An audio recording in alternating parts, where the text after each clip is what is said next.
There's nothing I hate more than scuff marks on a wall. ScuffX delivers superior scuff resistance in the most challenging high-traffic commercial environments, thanks to its patent-pending scuff-resistant technology. Yes, there's people in a lab somewhere thinking about how to keep scuffs off walls. Where we're running around like crazy, there are actually scientists trying to figure this stuff out, and no one's done it better than ScuffX. I would not endorse this product if I didn't believe in this product. As a hotelier, it is so important to solve this problem because we spend so much money, so much time on painting hotel rooms that we finally found the solution. And I don't think anyone does it better than ScuffX. The high-performance ScuffX latex paint reduces the need for touch-ups, repaints, offers significant savings on long-term maintenance costs. And for all the information you need, go to benjaminmoore.com.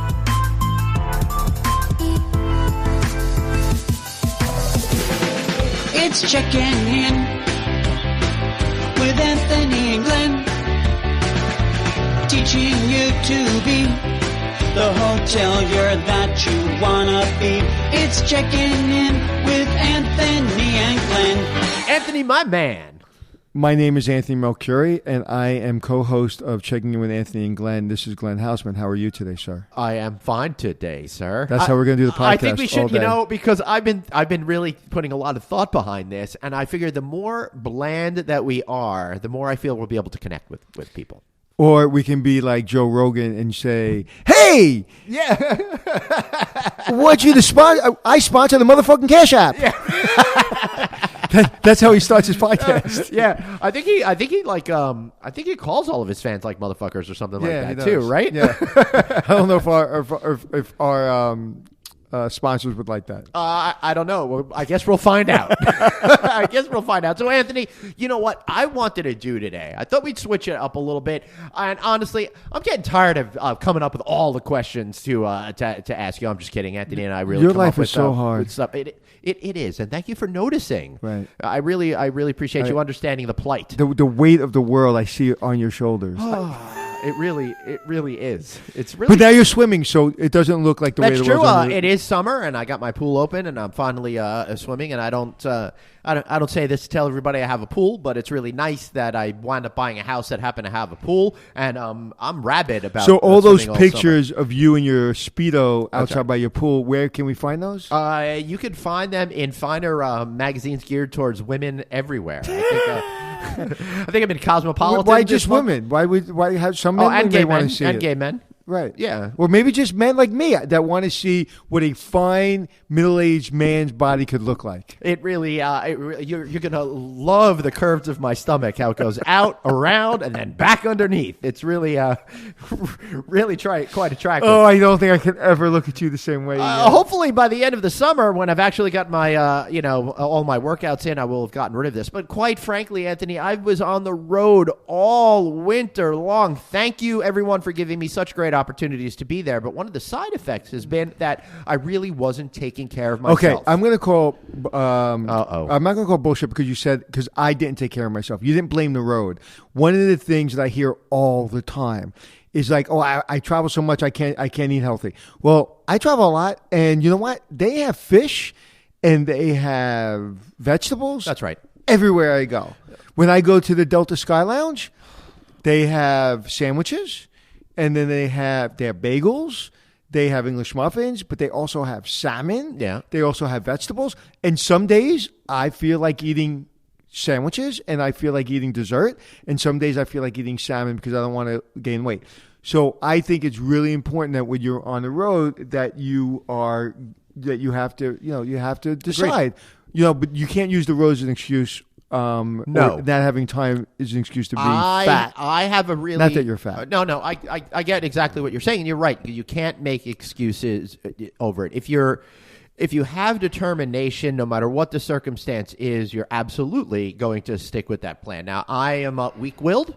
And for me, exercise is We're always all been, weak-willed. it's always been a struggle for me, right? I know that there's some people that are laser focused on it and do really incredible with that. I'm not one of those I'm people. not either. I'm in the middle. I think laser focus gets you to be a very dull person and gets you stressed out. Right. I think meaning if all you're thinking about is what you put in your body and always exercising 2 times a day, 7 days a week, I mean, how much fun are you to be around?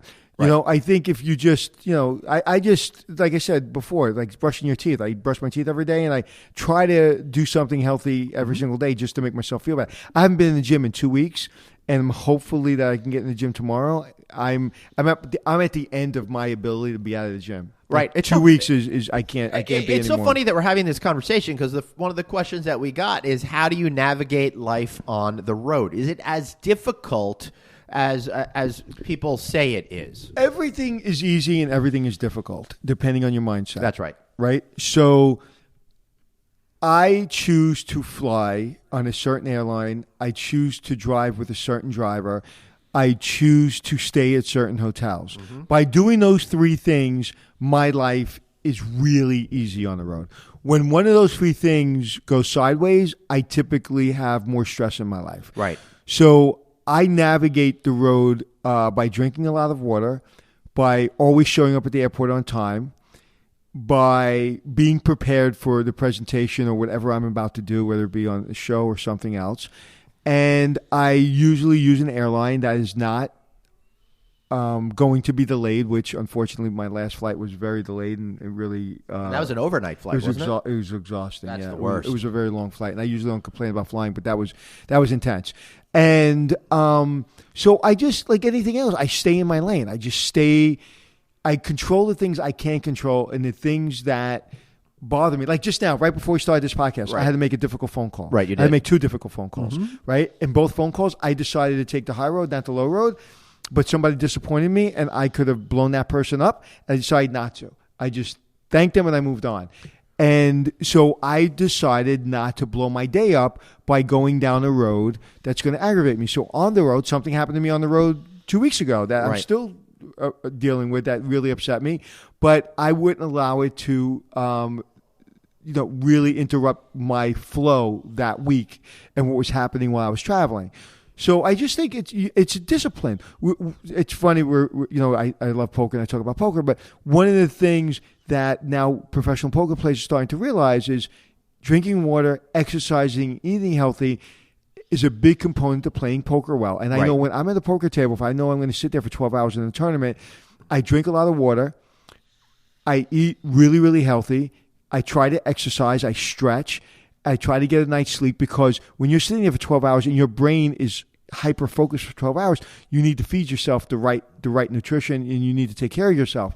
So I think, and I've always done that when I was at the poker table. I've always looked at these guys that are out of shape and they look tired and exhausted. And I know if I can just outlast them and wait 8-9 hours, and I can get to the final table, because they're going to crash. Right. It's kind of like that TV show Survivor: outwit, outlast, outplay. Right. And you know what? My favorite person is, like, I'll drink at the table. I'll have 1 scotch the entire time I'm there. I literally wait. Like, if I see somebody drinking, I don't go after them. I just wait. And I wait and I wait and I wait. And then all of a sudden when they're drunk, I just take all their money. Yeah, and I try trying to stay as healthy as I can on the road. I know that I have trouble making good decisions. So one of the decisions that I try to make is to postpone having an alcoholic beverage as late as I can into the evening, because I can't have just the one. I'm a 2, 3, 4 kind of a guy. Oh, really? Right? But I know that. So that throws you off when at 12 o'clock after this podcast in the afternoon I order a scotch? Yes. and honestly with you, I wind up having a beer or something like that. And part of the reason why I have the beer is because I absolutely know that if I'm going to have a actual drink, that it's going to be problematic for me, and that I'm going to want to keep drinking. And even so, then it'll wear off, and then I'll get home at like 6 o'clock at night, and I'm going to just be exhausted. So what's our next question? Our next question is, why, Glenn, don't you just drink more? And I should drink more. The next question really is, what's your favorite shift? The morning shift, the night shift, or swing shift when you're working in the hotels? I always like the morning shift because I like getting up before everyone else and seeing the city in its natural habitat, seeing the rats run around and seeing, all the garbage getting picked up. And no, just kidding. I actually do like getting up early in the morning because I like seeing it in its natural habitat, which is usually beautiful. The streets are usually clean by then. The garbage is picked up. The rats are asleep, and the sun's rising. So I like that. And I like the feeling of accomplishment very early in the morning. My least favorite shift is an afternoon shift, 1 to 7 or 2 to 12, Why? or 2 to 10 or 3 to 11. Because I probably wasted 3 hours during the day just trying to stay busy waiting for work. Okay, whereas after work, you just feel like you've accomplished something, and now if you waste 2 or 3 hours, it's okay. But when you're wasting 2 or 3 hours before work, you feel like this is really wasted time. And I love the overnight shift. I got my start in the overnight shift at MC Suites in Times Square. But the problem with the overnight shift is being an A-type personality. Sometimes I forgot to sleep for 4 days, right. And I would get pins in my face.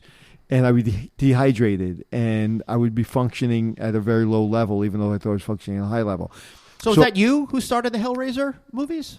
I don't know. What's the reference? I don't get it. Sorry, it was a bald guy whose character's name was Pinhead. He had pins all in his his faces. I don't know you that. should look that up. I know almost none of your references because I'm not as well-rounded as you. Wait till I start talking about the band Wolfpack later on. Oh, I know all about that. And so I really, truly enjoy... I would say I like the night shift the best because everybody's asleep and I'm in charge usually as a night manager. So I would say I love the night shift the best, but you never got used to it. I probably was on a night shift for 4 or 5 years and I just never got used to it. Well, a lot of people can't get used to it because it just works totally against the way human beings are created to exist. Right. Yeah. All right. So a couple of questions on favorite hotels here. La Residencia in Spain, in Mallorca, Spain, very easy. Yeah. I love it because I remember walking around. I was there. I was doing 5-Star Secrets for the Travel Channel, where we went all over the world and we showed you. Not 5-Star Secrets, Trip of a Lifetime. Right. It was actually a sweepstakes that they did, and you would win this Trip of a Lifetime.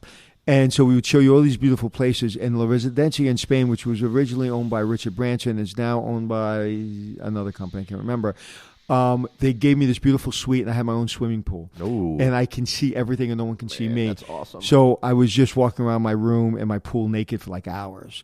And I was on the phone with my wife, and she goes, "What are you doing?" I said, "I'm walking around naked and swimming and kind of just hanging out." And she goes, "Why?" I go, "Because I can." All right, so now we've both experienced something during this podcast that was traumatic. Now I have to And I remember walking around the property, and there was an in-house artist, and he was making a beautiful painting, a portrait of someone. And I said, I think it was like, I don't know, Matt Damon. I can't remember who it was. It was one of those people. And I said, "Oh, you like Matt Damon?" He goes, "No, but Matt Damon likes Matt Damon." I go, "What do you mean?" He goes, "He just commissioned me to do this."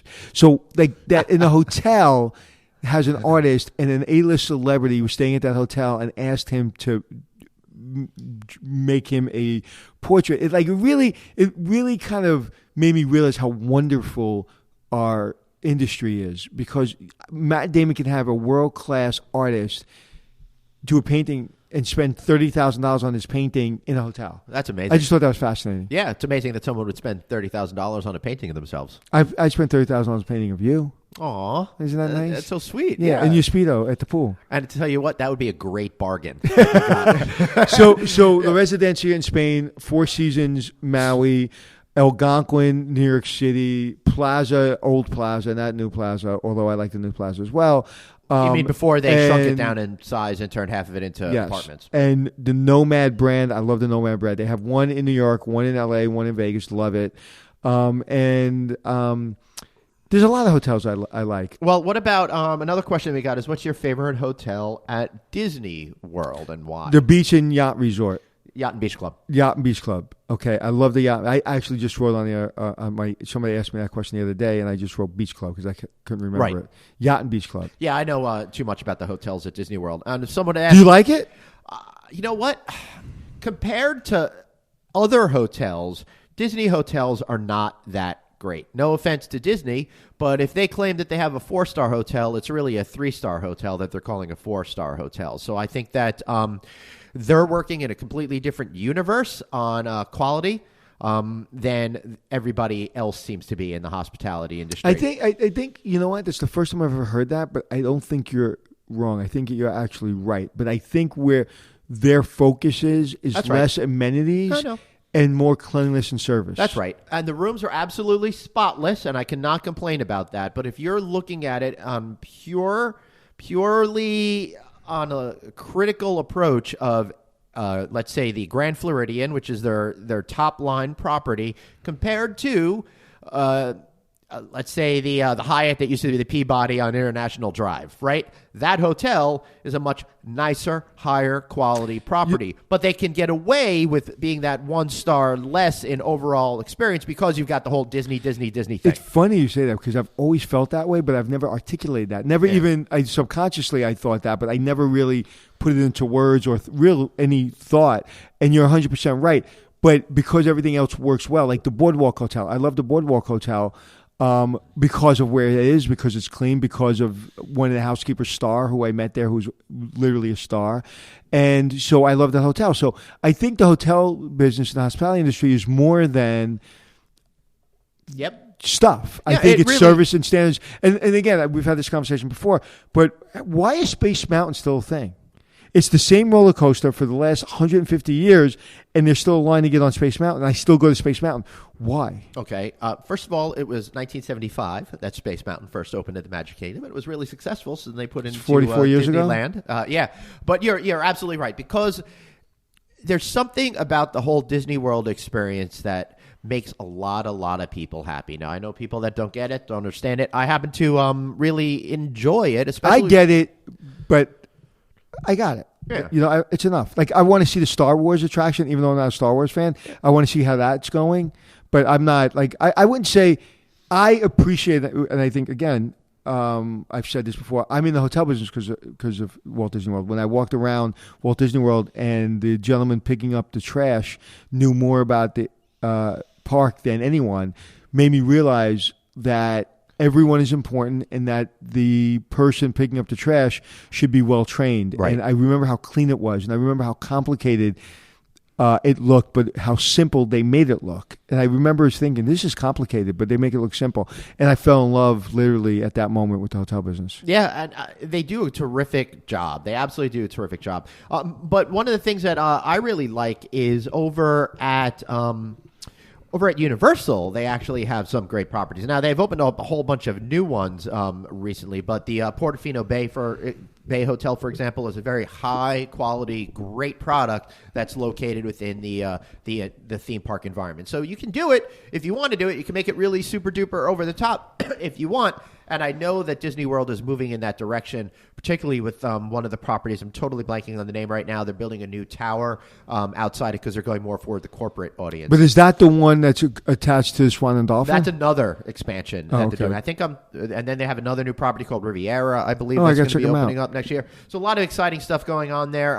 Star Wars Galaxy Edge opens up August 29th, I think that is. It's already open at Disneyland. Why don't you get us invited to any of these gigs? I can't get invited. I want to see freaking Galaxy's Edge more than anything, but the people at Disney are the most difficult PR people I have ever experienced in my entire life. You're saying this on air. I'm saying this on air, and I have no problem saying it on air because it really pisses me off that one time we were His at eyes are getting smaller.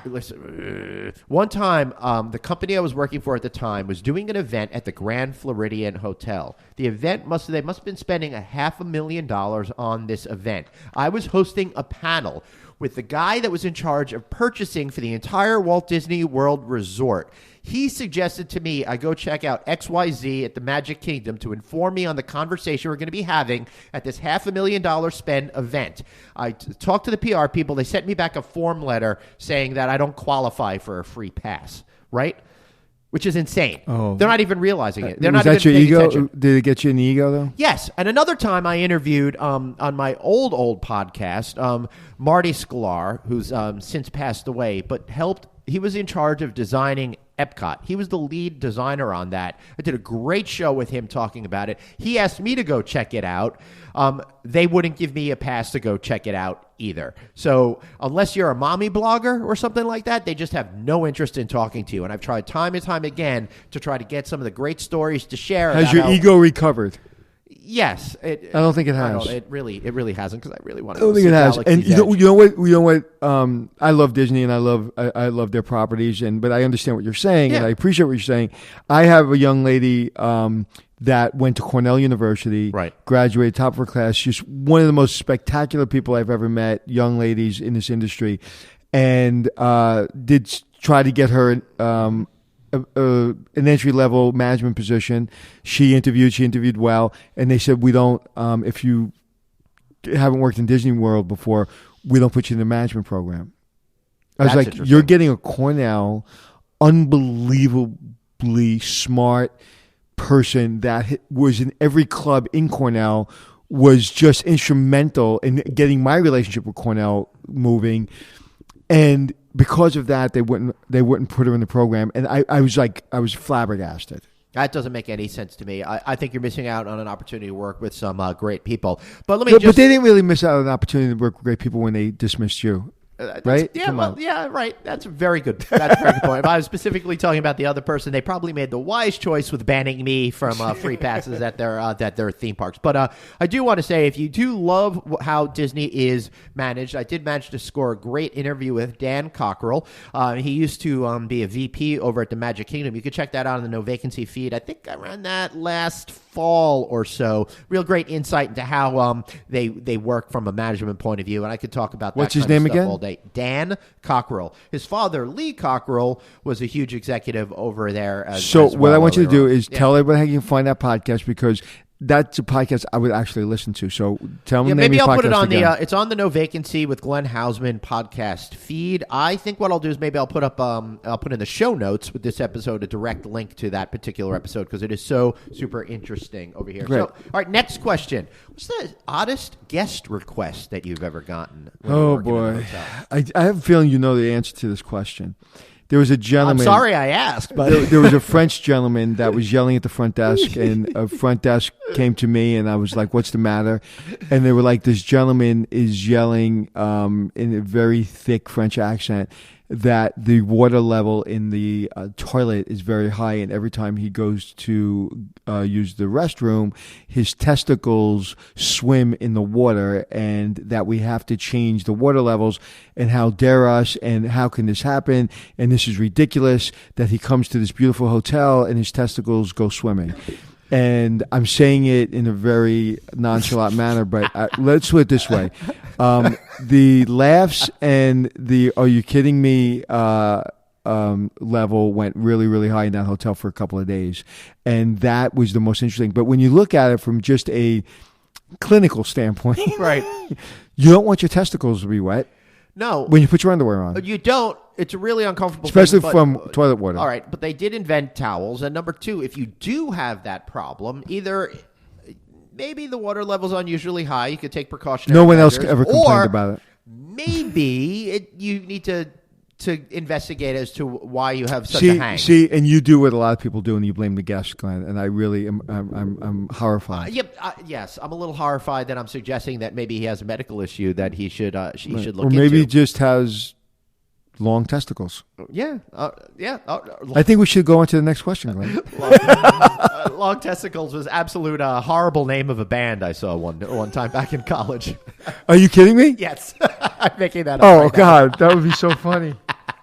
I do want to say, hey, it's June right now, and the Garden City Hotel, where we're lucky enough to be recording this, is they are celebrating Gay Pride Month this month. So if you stay there, you can get a preferred Pride rate plan. So be sure to check it out on Garden City Hotel if you want to. Back that up. Say that again. What about the Garden City? Just the whole thing. They're proud to support World Pride 2019 all month long. So if you stay here at the Garden City Hotel, you can get their preferred rate plan. That comes with a special rate, welcome amenity, and 2 summer drinks at the patio bar. So go to. But you have to be gay. I don't think that they're going to quiz you. On that. Okay. Yeah, I don't think there's a test. So if you support, I think so. Right. If you're a supporter, yeah. Right. Okay. Just want to make sure. Which is what the guy from the last story could have used, a better supporter. But great. You know what? I love that program. That's fantastic. Yeah, I think it's really good too. But I you've worked in hotels for so many years, Anthony. And then the next question that we have for you is, what inspires you most about hospitality? I love the separation, and I've never said this way before. I love the separation between really high-level, very wealthy guests and our line staff. And I love it because I understand and really clearly see what's important.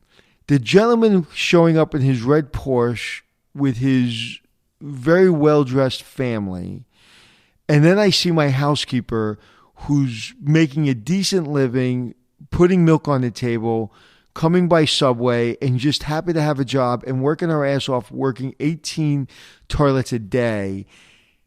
Seeing that separation for so long right. really has always made me a tremendous fan of the housekeeper. And being a working person myself and being from a working class family and being on food stamps and welfare at some point in my life, it's no matter how much success I've had, if I drive a nice car, if I make a good paycheck or whatever it is, I never take it for granted, and I always focus on putting a container of milk on the table for my children, and that's it. And so I've never said it that, and I've never really thought of it that way before. Right. But that's what I truly appreciate about this business. It keeps you humble, and it makes you realize, Mr. Porsche, the only thing is, are you going to be nice to my staff? And are you a good family man? Are you treating your family well while you're here? And if you are, then, you're part of our family. But if you're coming in and you're going to think you're going to abuse us and you're going to abuse our housekeepers and your kids are going to run crazy in my hotel, then you got another thing coming. And I think seeing that hardworking housekeeper has always kept me in the game, so to speak. What can we do? Does that make sense? Yeah, it makes total sense. They are absolutely the hardest working people in the business, and I think they get the least credit out of anyone in the business. They're the EMS workers of the hotel business. The EMS people get the least recognition in New York City, and they're first ones into the worst situations and the last ones out. So I feel housekeepers the same way. The first ones in, the last ones out. Yeah, I really wish that they got better respect from people. It's amazing to me that the person who carries your bag or parks your car gets the lion's share of the tips, and everyone seems to forget about the housekeeping personnel. Well, I think people are doing a better job of that more because guests ask me all the time, and it seems they're being very cognizant of that. Someone just got a whole ton of crap. Who was the executive? Chris Nassetta, the CEO of Hilton. Yeah, he got a whole ton of crap because he said he didn't tip the housekeepers. Yeah, that's right. And even if he doesn't, he probably should have lied about that. I mean, how could you... I forget to tip sometimes. Right. Now, I happen to have been standing next to the CEO of Wyndham Hotels at an event.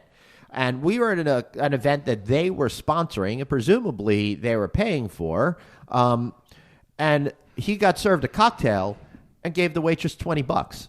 Just even though everything was all included, just because someone got him a drink. That's cool. That I thought was a really, really cool move. Right. And listen, to each his own.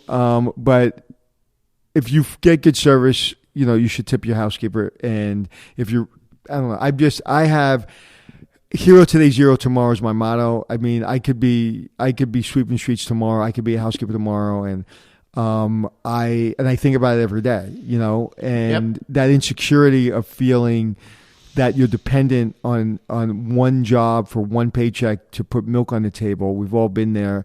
And so I guess the disparity of the classes sometimes in a hotel really it sheds a light on what's important.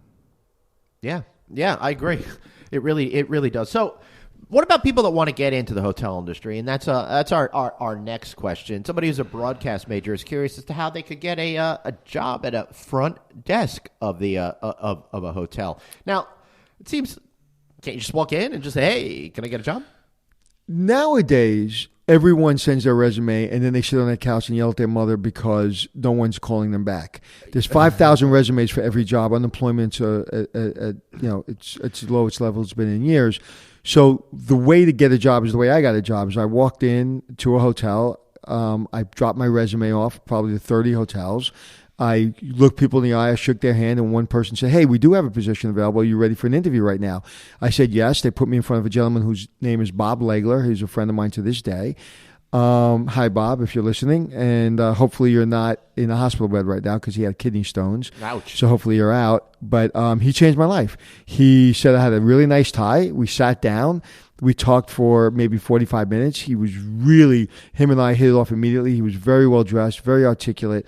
And I just took to the man and gave him my career. And it was just because I happened to walk into Overland Park, Kansas Embassy Suites. They needed a front desk person, and Bob was there, and Bob was willing to take a chance on this kid. Yeah, that's awesome. And I think that tells the longer story. What are you doing as a human being to stand out from the competition, right? Nothing. Right.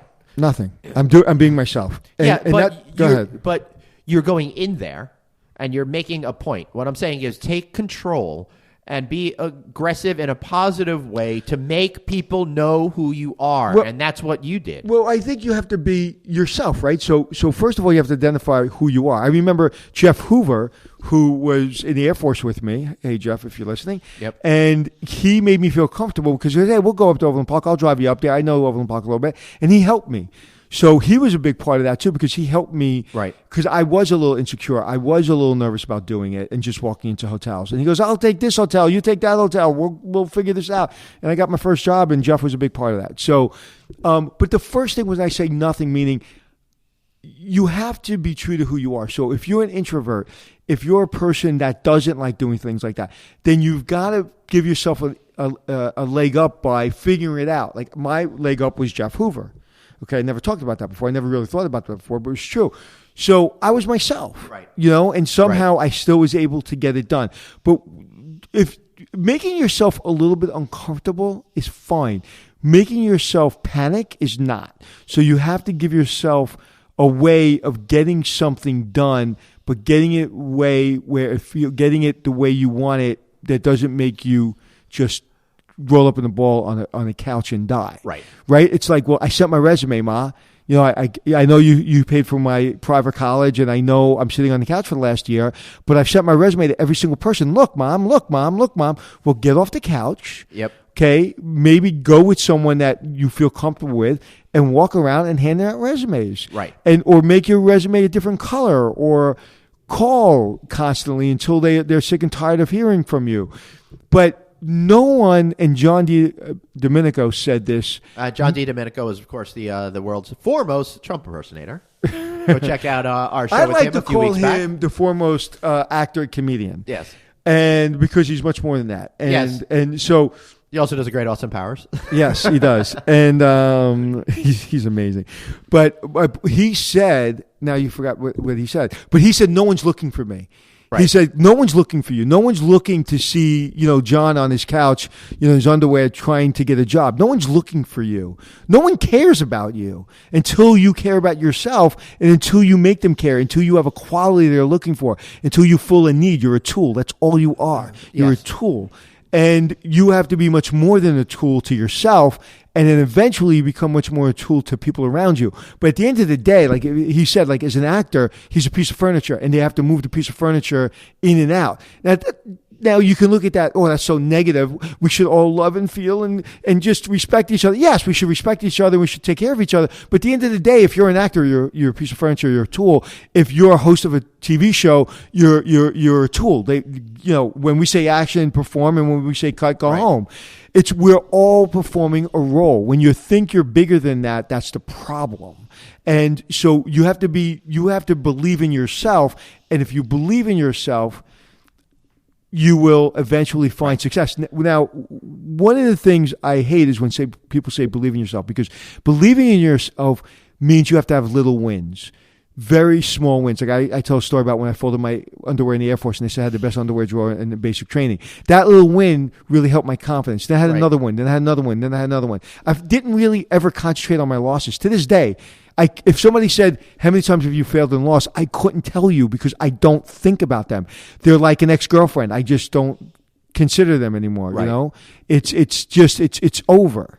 And I think that is, important. It's just move on and get those little wins, and then that would build your confidence. But sitting on your couch whining ain't going to get you there. Right, absolutely. If you're passive in life, nothing is going to happen to you. Because have to make no one stuff happen. gives a shit. That's right. People don't give a shit. It's nothing personal. It's just that we're all caught up with our own stuff. And if you want to get on people's radar, you need to be able to make a positive impression that shows that you will be an asset to help them. Listen, if you're getting evicted this month because you can't afford to pay your mortgage, and I'm getting evicted this month because I can't pay for my mortgage, do you really think I give a shit about you getting evicted? Yeah. I got my own problems. Right. And after I fix my problems, I might be able to help you. And if I could, I'd be happy to. But everyone's got to take care of themselves first. Yeah. Right. And that's just the way it is. And if you get caught up in you're owed something, that's my favorite group of people. I'm owed something, man. You're owed nothing, man. Right. You're not owed breath. I mean, I don't know how we're all here, flying through the air on this, on this planet. But it's a miracle that we're here. So we're owed nothing. And if you don't live in gratitude, and if you don't work really hard to push yourself, if again, I'm not a big Patriot fan, but Bill Belichick says it best. He goes, just do your job. And your job is to get yourself a job. Well, I unfortunately was raised a Jets fan, which is unfortunate itself. So, Patriots, you can suck it with all your winning all the time. I can't. Yeah, them and Donald Trump, they get tired of winning. What's your next question? All right. So I think we have time for one more question before we need to wrap up here today. But I'm really curious as to, well, no, I'm not curious. One of our listeners is curious as to how did your military career prepare you for the hospitality industry and being able to achieve in life? I think my mom probably prepared me more for life, and I just realized that in the last couple of years because of my intensity for cleanliness or my OCD as far as getting things in order. My mother was I never knew what dust was. I swear to God, I never knew what dust was. And that's pretty awesome. So I think that's helped me in my hotel career. Yeah. And also, she's a very tough woman, very fragile, but very tough. I think that's helped me. Seeing her taken advantage of in many ways has prevented me from trusting people, which has been good and bad. Because you can't get too close to me, and that way I've probably not been taken advantage of as much as I could have been because I learned that at an early age. And then went in the military, and it taught me that if you do win a little bit, you get a lot more. And if you work hard, you'll get a lot more. Right. And if you are a good leader, you must be a good follower. And so I learned more about following than I did about leadership. What do you mean by being a good follower to be a good leader? All right, I'll tell you a story. You ready for a story, Yeah, I'm ready for a story. There was a gentleman named Colonel Haussman, okay, and I worked with him in Honduras. I was in the Air Force, but I was attached to Honduras, which is called a temporary duty assignment for 6 months. So when I went down there, I worked for an Army colonel. The Army colonel was named Colonel Haussman. Colonel Haussman was like Colonel Jessup from A Few Good Men, same person. And one day I'm driving the Jeep, kind of like, in MASH, you see that kind of base. It was exactly the same kind of base, and I'm driving the same Jeep that Radar on MASH drove. And I remember one day him getting out of the Jeep, yelling at some captain for not walking in formation, to go to the gym. They were in civilian clothes. And you don't have to walk in formation to go to the gym when you're in civilian clothes, but he just thought it would be, a fun thing to get these people in line and get them to march to the gym. So when he got back into the Jeep, I said, "Can I ask you something, Colonel Haussman?" He said, "Yeah, Tony." He called me Tony. And I go, in the Air Force, the colonels and the generals just treat you a little bit different. The officers just treat you a little bit different. In the Army, you're a lot more intense. It's a lot more, it's just like a lot more of taking orders as opposed to being asked for your opinion. And he said, "Tony, what would you be doing in the Air Force if you were there right now?" He didn't call it force, he called it farce. I said, "Well, what I would be doing I would be kind of what I do for you. I was a protocol officer, so I drive, I pour coffee, I take care of dignitaries." He goes, "Okay, if you had a real job, what would you do?" And I said, "Well, I would either fix missiles or fly planes." And so if I asked you to change that red wire where the blue wire goes and where the blue wire where the red wire goes, what would happen? I said, potentially you would probably have a inefficient missile. And he said, "Exactly. I'm an infantry guy. If I'm on the battlefield and there's 3 hills and I ask you to take the hill on the left, and you turn around and you say, I want to take the one on the right, you're dead and I'm dead. We're all dead. Right. You have no time to question me. Right. Completely different leadership style. Changed my life forever because Wow. I realized instead of looking negatively on that kind of leadership style, there are times when I take over a building, never to ever say what I do is like war or like the military, but if There I take are parallels that you could learn from. if I take over a building or a hotel that has been decimated for 30 years and the owners aren't making money and everybody's going to go bankrupt and people are going to go unemployment, and for 6 months, if I want your opinion, I'll give it to you. And I learned that from Colonel Hallam's. If I tell you this is the way we're going to do things for 6 months, we're going to do it this way, and that's it. Because I'm getting paid to make sure that we turn this thing around, and I'm not really interested in your opinion. After 6 months, I want your opinion. That's all I want. And you run the hotel, and I'll sit back, but usually I have something in me that knows how to urgently turn around a hotel, and I think I'm really good at building the right team, and I think selecting the right people. So once I select the right people, I get out of their way, but until I kind of get rid of the wrong people, I don't want their opinions.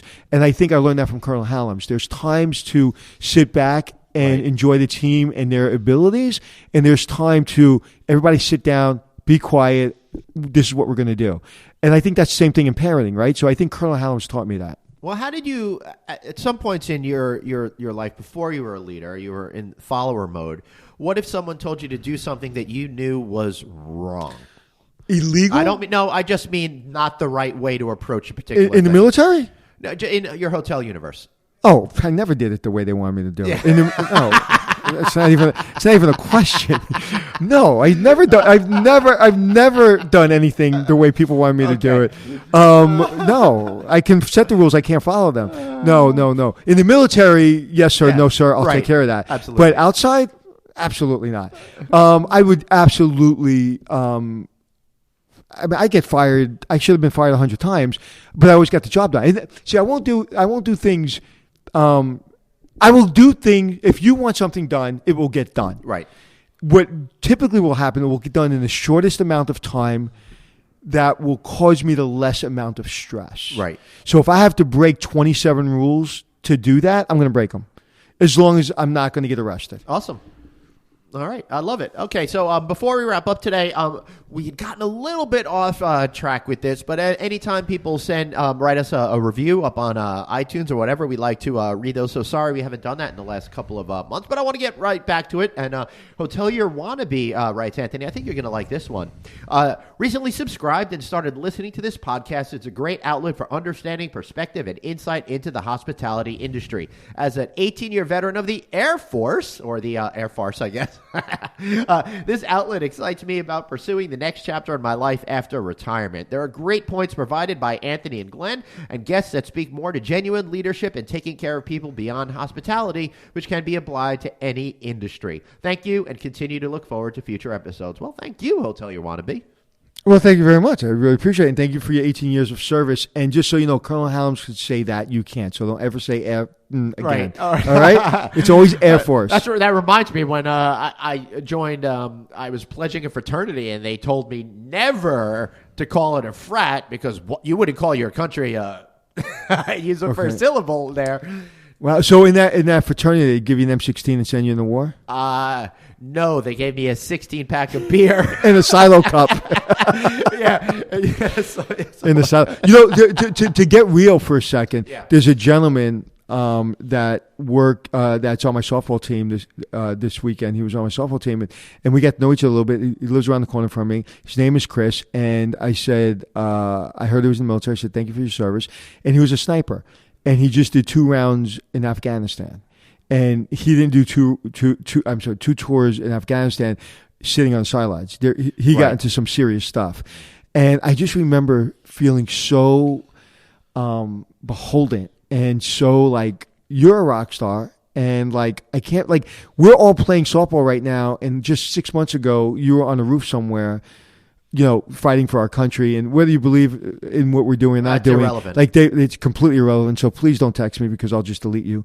And it's just like how powerful it was just sitting playing softball. Right. And he was an incredible shortstop. And I play second base to his shortstop, and I look like a fool, and he looks like the greatest person ever. And then I find out that he's a sniper. He said he can. Because someone once said, I have a neighbor that I'd like you to help me out with. He goes, well, I can hit someone in a forehead 300 yards out in the dark with one eye closed, standing on one leg. Wow. Yeah, so rock star stuff. That's pretty scary. So, Anthony, to wrap up today, tell me something about you that I don't know.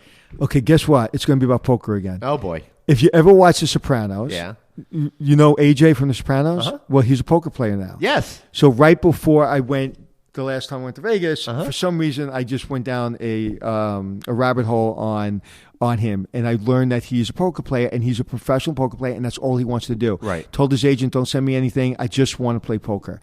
So that's pretty cool, right? Mm-hmm. Never in a million years would I think I would see him. So I'm sitting at the Encore poker room. And it's a beautiful poker room. And I'm just wasting time because I have to get to a meeting, and I'm like literally maybe I have, I don't know, $50, $100 on the table. I'm just wasting time to try to get to this meeting. I had a couple of hours. And anyway, I got my stack up probably $400 or $500. And the seat I was sitting in, I couldn't see everybody at the table. I was in seat number 9. And this gentleman was in seat number 1, and the dealer is between seat number 9 and seat number 1. Mm-hmm. So I can't really see seat number 1. So long story short, I get the right cards. I push all in. This person immediately snap calls me and goes all in. Turn over the cards. On the river, he beat me. He wins. Ooh. I leave the table as I'm walking past. It's AJ from The Sopranos. What a funny coincidence! And I was like, that was really cool.